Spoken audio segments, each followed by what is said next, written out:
हाँ मम्मी, আমি স্টেশনে পৌঁছে গেছি গো। আরে হ্যাঁ হ্যাঁ সব নিয়েছি। আরে হ্যাঁ তো বলছি।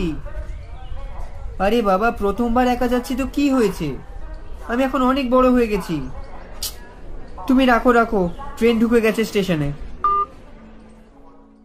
মাম্মিকে তো আমি কথা শুনিয়ে দমিয়ে দিলাম, কিন্তু আজকের দিনটা সত্যি আমার কাছে খুব গুরুত্বপূর্ণ। আজ আমি জীবনে প্রথমবার একা ট্রেনে চড়ব। আমি রাবি। আজ আমার এই একা ট্রেনে চড়ার কারণটা হলো আমার একমাত্র জেঠতুতো দাদার বিয়ে। আমার মাম্মি পাপা আমার বোনের মাধ্যমিক পরীক্ষার জন্য আমার সঙ্গে আসতে পারল না, কিন্তু এদিকে আমার একমাত্র জেঠুর ছেলের বিয়ে বলে কথা, কেউ না গেলে খুব খারাপ ভাববে ওরা। তাই আমি আমার মাম্মি পাপার হয়ে নিমন্ত্রণ রক্ষা করতে চলেছি। আমি এখন যথেষ্ট বড় হয়ে গেছি, আমি সেটা মাম্মিকে এতবার বলেও বোঝাতে পারি না। মাম্মি শুধু শুধু ভয় পায়, কিন্তু সত্যি বলতে গেলে আমিও যে একদমই ভয় পাচ্ছি না তা নয়, ভয় একটু লাগছে। স্টেশনের সব লোকজন কেন জানি না আমার দিকে কেমন একটা অদ্ভুতভাবে তাকাচ্ছে। হ্যাঁ, না না, কই, সবাই তো যে যার কাজেই ব্যস্ত আছে। আমার মনে হয় মাম্মির সঙ্গে কথা বলে বলেই ভয়টা ঢুকে গেছে। মাম্মিও না পারে বটে, কি যে ভাবে আমায়। নিজের মনকে শান্ত করে আমি ট্রেনে উঠলাম। এই যে আবার মাম্মি ফোন করেছে। এই মহিলাকে নিয়ে আমি আর পারবো না। হ্যালো बेटा, ट्रेने चढ़े গেছিস না बेटा? सीट मिला है ना बेटा? হ্যাঁ মাম্মি, আমি সিট পেয়েছি। बस बस, खूब ভালো খুব ভালো, একদম শান্ত হয়ে बैठ ना। মাম্মি, তুমি জানো যে তুমি ঠিক মতো বাংলা জানো না, তাহলে শুধু শুধু এরকম অদ্ভুত ভাষায় কথা বলো কেন? अच्छा, अब तो अपने मम्मी को सिखा रही है। देखना, আমিও বাংলাটা ঠিক শিখে নিব। হ্যাঁ হ্যাঁ ঠিক আছে ঠিক আছে, সব শিখে নেবে তুমি। আমি এখন রাখছি, আবার পরে ফোন করব তোমায়। ফোন রেখে নিজে গুছিয়ে বসলাম সিটে। এ কি, আমি কি ভুলভাল কোচে উঠে পড়লাম নাকি? একটা কোনো লোক নেই এই কোচে, অথচ স্টেশনে দেখলাম কত লোক। আমি ঠিকঠাক ট্রেনে উঠেছি তো? হ্যাঁ, ঠিক ট্রেনেই উঠেছি। এত বড় ভুল তো হওয়ার কথা নয় আমার। কিন্তু আগের বার যখন এই ট্রেনে উঠি তখন তো লোকজনে গম গম করছিল সব কামরা, তাহলে এবারে এতটা ফাঁকা? যাকে যাক, ফাঁকা তো ফাঁকা, আমারটা দেখি, আমারই তো বরঞ্চ ভালোই হলো, বেশ হাত পা ছড়িয়ে আরামসে যেতে পারবো।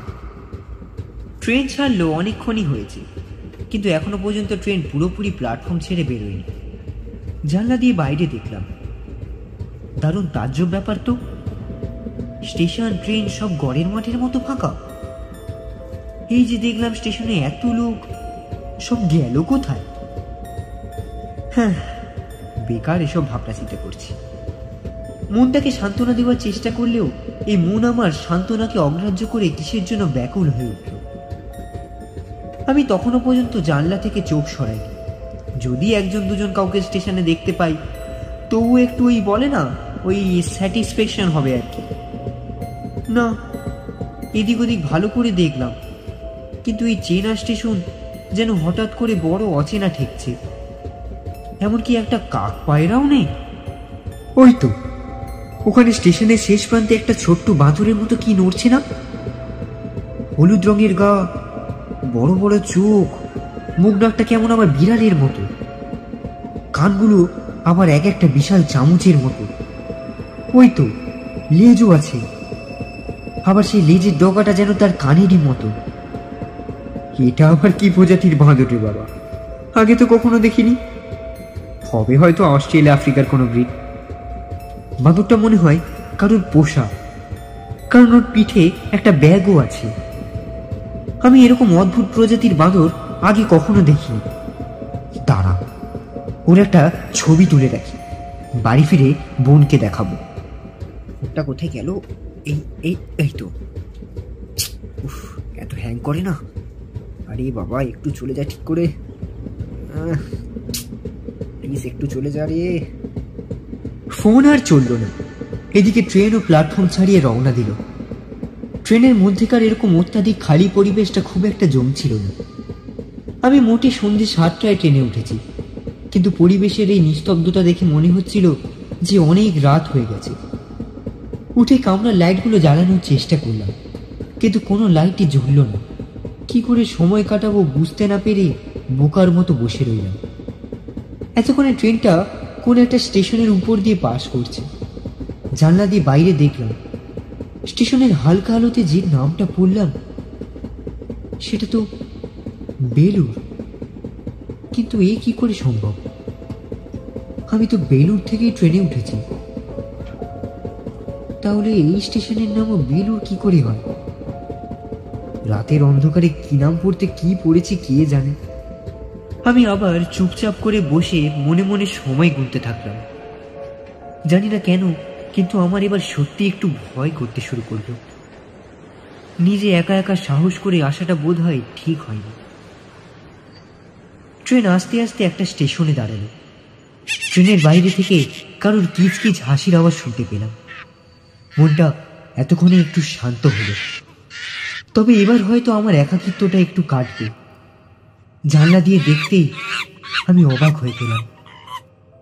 সেখানে কোনো মানুষের চিহ্ন মাত্র নেই, বরঞ্চ সেই হলুদ রঙের বাদুড়ের মতো প্রাণীটা পিঠে ব্যাগ নিয়ে লাফালাফি করছে আর কিচকিচ করে হাসছে। আমি তাকে এড়িয়ে কোনো মতে স্টেশনের নামটা দেখলাম। এ কি, বেলুর? এই স্টেশনের নামও বেলুর। বাদুড়টা এবার আমার দিকে তাকিয়ে হাসছে। আমি ভয় ট্রেনের উল্টো দিকের দরজার উদ্দেশ্যে এগিয়ে গেলাম, কিন্তু সেই সময় ট্রেনটা ছেড়ে দিল আর আমি ট্রেনের দুলুনিতে টাল সামলাতে না পেরে পড়ে গেলাম ট্রেনের মেঝেতে। যতক্ষণে আমি উঠি ততক্ষণে ট্রেন আকাশ ছোঁয়া গতিতে চলতে শুরু করেছে। আমি নিরুপায়ে উঠে এসে আমার সিটে বসলাম। ট্রেনটা একটা জ্বলন্ত গোলার মতো অসীম গতিতে ছুটে চলেছে অন্ধকারের মুখ চিরে। আমি জানলা দিয়ে দেখলাম যে ট্রেনটা একের পর এক স্টেশন কাটিয়ে চলেছে, কিন্তু সেই সব স্টেশনের নামই বেলুর।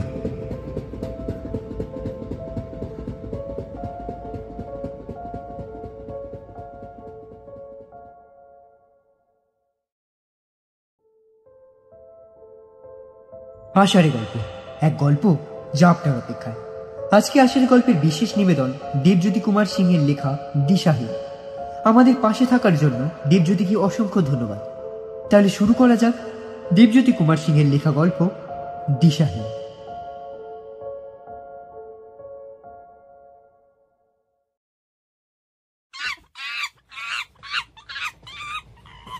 এ কি, কিসের যেন একটা আওয়াজ হচ্ছে না? হ্যাঁ তো হচ্ছে। এই আওয়াজ তো আমি একটু আগেও শুনেছি। হ্যাঁ, সে বাঁদরটার হাসির আওয়াজ এটা। সিট ছেড়ে উঠে দেখতেই চোখে পড়ল সেই অদ্ভুত বাঁদরটা পাশের কোচে যাওয়ার জানশনটার মাঝখানে দাঁড়িয়ে আমার দিকে তাকিয়ে কিচকিচ করে তার দাঁত পার করে হাসছে। ওর দাঁতে কি যেন একটা লেগে আছে না? কি ওটা? আর ও ওরকম ব্যাগ নিয়ে ঘুরছে কেন? এই বাঁদর, এই শয়তান, কোথায় পালাচ্ছিস? আয় এদিকে, তুই যত নষ্টের গোড়া, আয় এখানে বলছি। হাসি, তোর হাসি আমি বার করব একবার হাতে পাই। কি করেছিস তুই আমার সঙ্গে? আয় এদিকে তুই, শয়তান বাঁদর। বাঁদরটা হাসতে হাসতে পাশের কোচে চলে গেল আর আমিও তার পেছন পেছন তাকে ধাওয়া করতে করতে পাগলের মতো দৌড়াতে লাগলাম। নিজের এই সব কিছুর জন্য ওই নিরীহ বাঁদরটিকে দোষারোপ করতে লাগলাম, কিন্তু ওই বাঁদরটা মোটেও নিরীহ নয়। আমি ওকে ধাওয়া করছি দেখে ও ওর পিঠের ব্যাগটা আমার মুখে ছুঁড়ে মারল আর আমি আমার গতি সামলাতে না পেরে চলন্ত ট্রেনের মেঝেতে পড়ে গেলাম। শয়তান বাঁদর,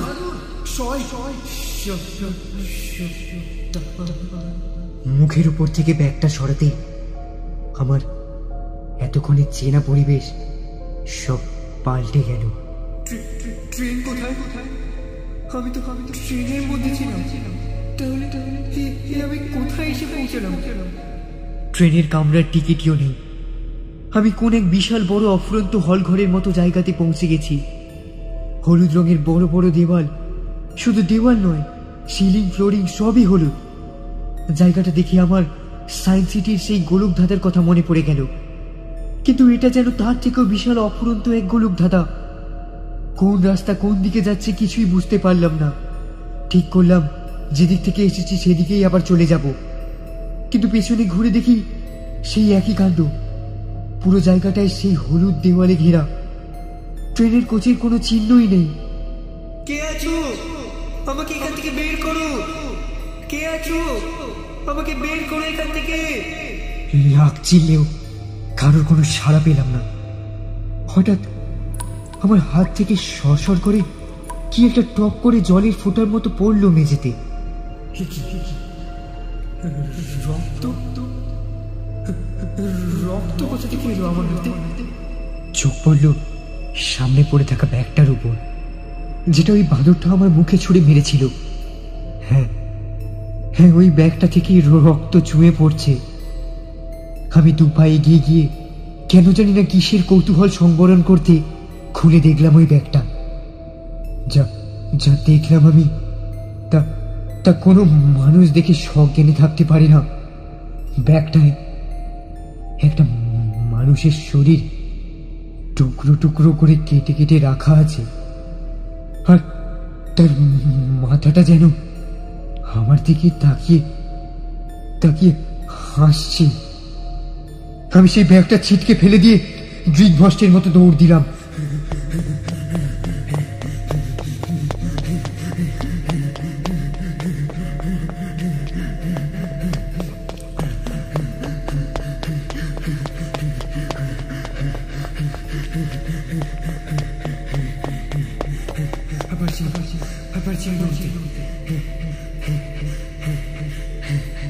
হাঁপিয়ে পড়ে আমি বসে পড়লাম সেই মেঝেতে, কিন্তু না, বসলে হবে না।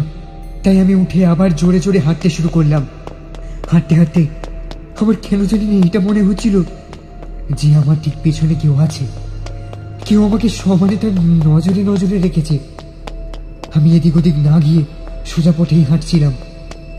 হঠাৎ অনেকটা দূরে একটু হালকা আলোতে কি একজন দাঁড়িয়ে আছে বলে মনে হচ্ছে না। আমি শরীরের বাকি যতটুকু শক্তি ছিল সব লাগিয়ে দৌড়ে সেই লোকটার কাছে এসে মুখ টুবড়ে মাটিতে পড়ে গেলাম। আমাকে বাঁচাও, বাঁচাও আমাকে এখান থেকে, আমাকে প্লিজ এখান থেকে বের করো, আমাকে বের করো প্লিজ। ঠিক সেই সময় আমার হাতে ঠান্ডা জলের মতো কি যেন একটা ঠেকলো। ভালো করে দেখতে বুঝতে পারলাম যে ওটা রক্ত, কিন্তু এত রক্ত এখানে আবার কোথা থেকে এলো? চোখ পড়ল সেই ব্যাগটার উপর। এই ব্যাগটা এইখানে, তাহলে কি আমি ঘুরে ফিরে আবার একই জায়গায় চলে এসেছি?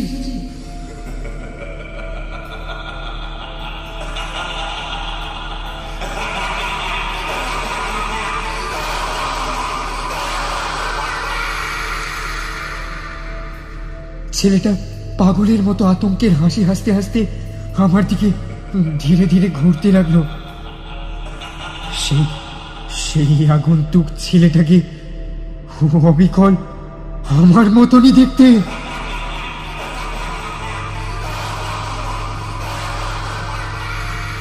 তার সেই পৈশাচিক হাসি শুনে আমি নিজের হুঁশে থাকতে পারলাম না। আমার আমার হাত পা সব কাঁপতে শুরু করলো। আমি কোনো রকম সেখান থেকে উঠে পেছনের দিকে পালাতে শুরু করলাম।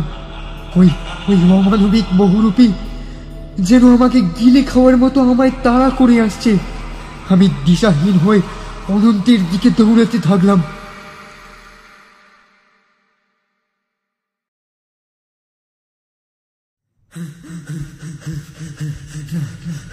মনে হয় আমি অনেকটা ওর হাতে নাগাল থেকে দূরে চলে এসেছি, কিন্তু আমি কোথায় এলাম? এই জায়গাটাতে তো আমি আগে একবার আসিনি। আমি দৌড়াতে দৌড়াতে কোন এক অন্ধকার জায়গায় এসে দাঁড়াই। আমার ফোনটা কোথায়? আমার পকেটের তো যাবার কথা। এই তো ফোনটা। আমি মাকে একবার কল করি।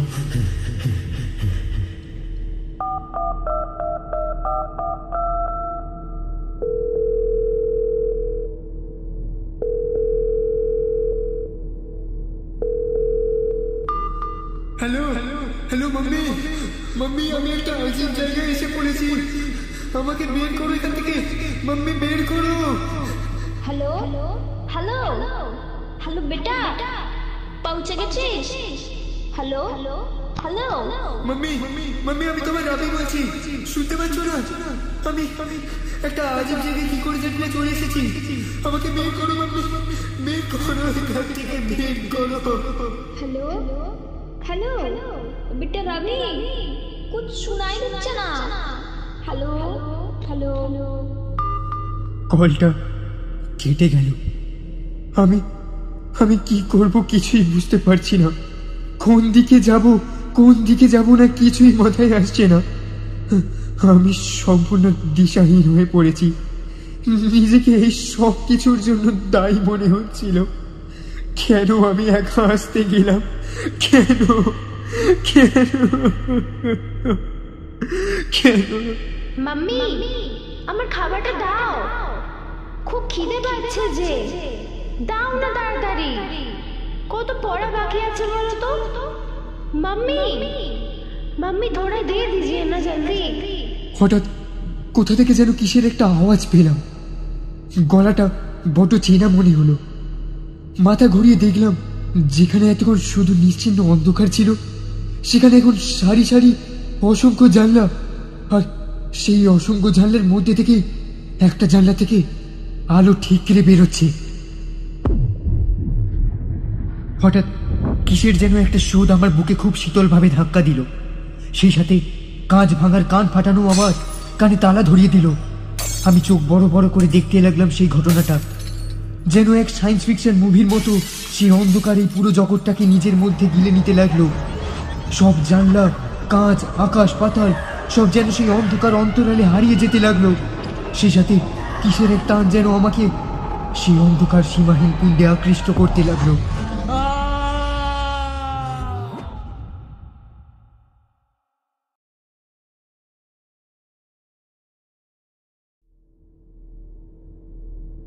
চোখ খুলতেই নিজেকে এক অন্ধকার জলাভূমির মধ্যে পেলাম, কিন্তু এবারে চারিপাশ পুরোপুরি অন্ধকার নয়, কিছু যেন একটা হালকা হলদেটে রং ছড়িয়ে আছে না সব জায়গায়। ভালো করে দেখতে লক্ষ্য করলাম যে কিছু দূরে অনেকগুলো জল জলে হলদে রঙের দরজা, হ্যাঁ শুধুই দরজা, ভেসে আছে সেই অন্ধকার জলাভূমির মধ্যে। আর কোন দিকে যাবো না যাবো ভাবতে পেরে ওই দরজার দিকে এগিয়ে গেলাম। কাছে যেতে দেখলাম ওখানে মাত্র একটা কি দুটো দরজা নয়, পরপর হাজারেরও বেশি একই জ্বলন্ত হলুদ দরজা। তবে সবকটা দরজার মাথায় রোমান নাম্বারে 1-2 করে ছাপ দেওয়া আছে। আমি তার মধ্যে একটা দরজা খুলে দেখলাম। দরজা খুলতেই চোখে কিছু পড়ল না সেই অন্ধকার ছাড়া, কিন্তু সেই মুহূর্তে আমাকে কেউ যেন পেছন থেকে জোরে ধাক্কা দিল, আর আমি যেটাকে শুধুমাত্র অন্ধকার ভেবেছিলাম সেটা এক অন্তহীন খাদ রূপে আমায় ধোকা দিল, আর আমি সেই অন্ধকার খাদের মধ্যে তলিয়ে যেতে লাগলাম।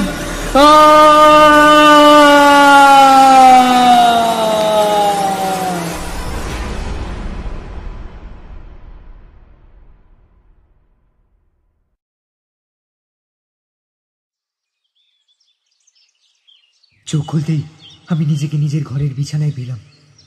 হ্যাঁ, তাহলে আমি কি এতক্ষণ কোন স্বপ্ন দেখছিলাম? হ্যাঁ, স্বপ্নই হবে। আমি পুরোপুরি ঘেমে স্নান করে গেছিলাম। উঠে বসলাম। ওঠার সময় বুকের উপর একটা বই অর্ধেক খোলা অবস্থায় পেলাম। বইটার নাম দ্য গ্লিচ অব দ্য ব্যাকরুমস। অথারের নাম নেই, শুধু বইটার শেষে একটা ছোট্ট ছবি দেওয়া আছে, একটা ছোট্ট হলুদ রঙের বাঁদরের ছবি। রবি রবি বেটা, খাবার হয়ে গেছে, খানা খাবি না? বসে পড় তোর বোনের সঙ্গে। কি রে এ বেটা রবি? হ্যাঁ মাম্মি, আসছি আমি। সত্যি বলতে খুব জোর খিদে পেয়ে গেছে, অনেকক্ষণ কিছু খাইনি আমি। আমার রুম থেকে বেরিয়ে ডাইনিংয়ে এসে চেয়ারটা টেনে বসলাম। মাম্মি, আজ কি রান্না হয়েছে গো? ভালো কিছু হয়েছে তো? আমার কিন্তু খুব খিদে পেয়েছে। টেবিলে প্লেটের মধ্যে একদম মুখ ঢুকিয়ে আমার বোন খাচ্ছে। খাচ্ছে না কি করছে কি জানি, তার চুলগুলো পুরো লুটিয়ে পড়েছে প্লেটের উপর। এই পাগলি, কি রে, পরীক্ষার জন্য পড়ে পড়ে কি দিমাগে সিট্টি পিট্টি গুলে গেছে নাকি? এই, আমি তার মাথা ধরে সোজা করে দিলাম, কিন্তু কে আমার সামনে? তুই তুই কে? কে তুই? তুই তো আমার বোন নোস। কে তুই?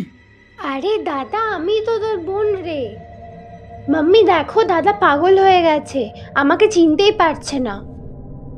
কি হয়েছে রুকু? কি বলছিস তুই দাদার ব্যাপারে? দেখো না মাম্মি, দাদা আমাকে চিনতে পারছে না। কি হয়েছে বেটা রবি? শরীর খারাপ হয়ে গেছে? তোমরা কারা? কারা তোমরা? তুমি তো আমার আমার মাম্মি নও। কে তোমরা? আমাকে ছেড়ে দাও, ছেড়ে দাও আমায়। তোমরা আমার মা বোন নও। সত্যি তারা আমার সেই চেনা মা আর বোন নয়। তাদের সেই মুখের সুশ্রী গঠন কোথায়? শুধু যেন চামড়াহীন লাল মাংস পেশি ঝুলছে তাদের মুখে, আর তাদের চোখগুলো যেন বড় বড় দুটো বলের মতন ঠিকরে বেরিয়ে আসছে। না না না, এরা মোটেও আমার মা বোন নয়। এই রবি বেটা, এরকম করে না। দেখ, আমি তোর পছন্দের খাবার এনেছি, আয় বস। না না না, কিছুতেই না। তুমি আমার মাম্মি হতেই পারো না। আমার কাছে আসবে না, একদম আসবে না আমার কাছে। আমি আস্তে আস্তে তাদের থেকে পেছোতে লাগলাম। রবি রবি এরকম করে না, তোকে বলছি তো এখানে আসতে। মা, দাদা মনে হয় নিজেই পাগল হয়ে গেছে। আমি তাদের কোনো কথায় কান পাতলাম না। ধীরে ধীরে পেছোতে পেছোতে আমার ঘরের চৌকাঠে পা ঠেকল। কোনো মতে আমি যদি আমার ঘরে পৌঁছাতে পারি, তাহলে অন্তত দরজাটা লক করে কোনো একটা উপায় ভাবার মতো সময় পাবো এদের হাত থেকে বাঁচার জন্য। কিন্তু চৌকাঠ পেরিয়ে পা ফেলতে আমার পায়ের নিচে কোনো মেঝে পেলাম না। যেন মাটি ফেটে আমি তলিয়ে যাচ্ছি কোনো অতল গভীরে। নিজের প্রাণের মায়া ধরে রাখলাম না। পড়তে পড়তেই চোখ বন্ধ করে মৃত্যুর কামনা করতে থাকলাম।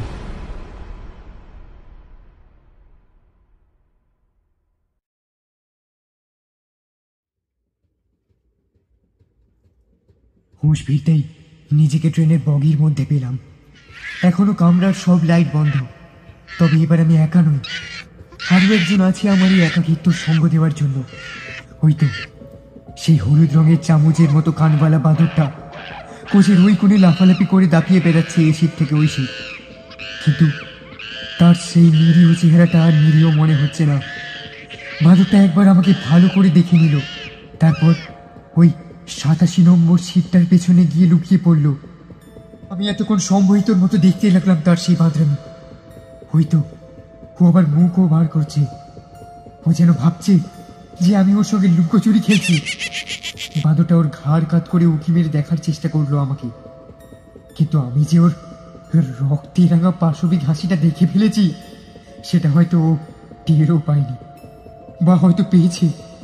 তাই ও আস্তে আস্তে আসছে আমার দিকে। এই না না, একদম আসবি না, আসবি না একদম আমার কাছে। দূর হয়ে যা শয়তান বাঁদর, একদম আসবি না আমার কাছে। আমি তো তোর কিছু করিনি, বল। আমাকে তুই ছেড়ে দে আমায়।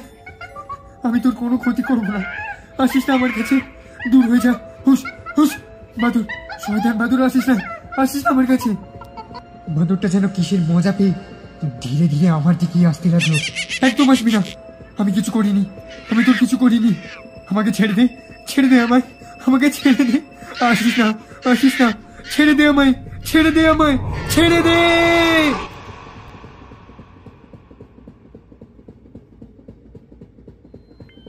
ও দাদা, ক্যামেরার মাঝখানে এইরকম শুয়ে পড়েছেন কেন? টিকিট আছে না টিকিট ফাঁকি দেওয়ার জন্য এইরকম করছেন? জ্ঞান ফিরল টিসির ঢাকাঢাকিতে। উঠে দেখি সবকিছু স্বাভাবিকই আছে। ট্রেনের মধ্যে সব আলোও জ্বলছে, আর কামরা ভর্তি লোক আমার উপর হুমড়ি খেয়ে কৌতূহলী হয়ে তাকিয়ে আছে। আমার ফোনটা কোথায়? এই তো। Hello mummy. হ্যালো বেটা রবি, ট্রেনে উঠেছিস? হ্যালো। হ্যাঁ মাম্মি। তাহলে কল করলি না কেন? তুই জানিস না আমার কত একটা জিনিস খুব অদ্ভুত দেখলো। কোনোবার আমার মা ট্রেনে যাসনি, এত পরিষ্কার বাংলা কি করে বলছে? চোখে শুধুমাত্র একটা পলক ফেলতেই কোথায় ট্রেন, কোথায় সেই টিসি, কোথায় সেই কামরা ভর্তি লোকজন? আমি তো আবার সেই হলুদ রঙের অফুরন্ত বড় ঘরটির মাঝখানে বসে আছি, আর আমার সামনে সেই সেই ব্যাগটা। তবে এবার ব্যাগটা থেকে যে কাটা মুখটা উকি মারছে, সেটার কারণ নয়, সেটা আমার।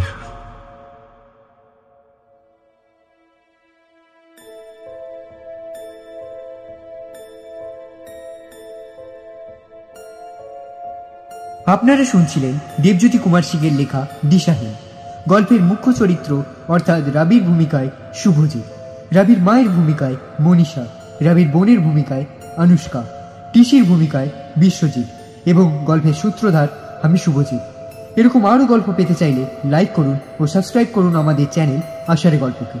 এক গল্প যা আপনার অপেক্ষায়।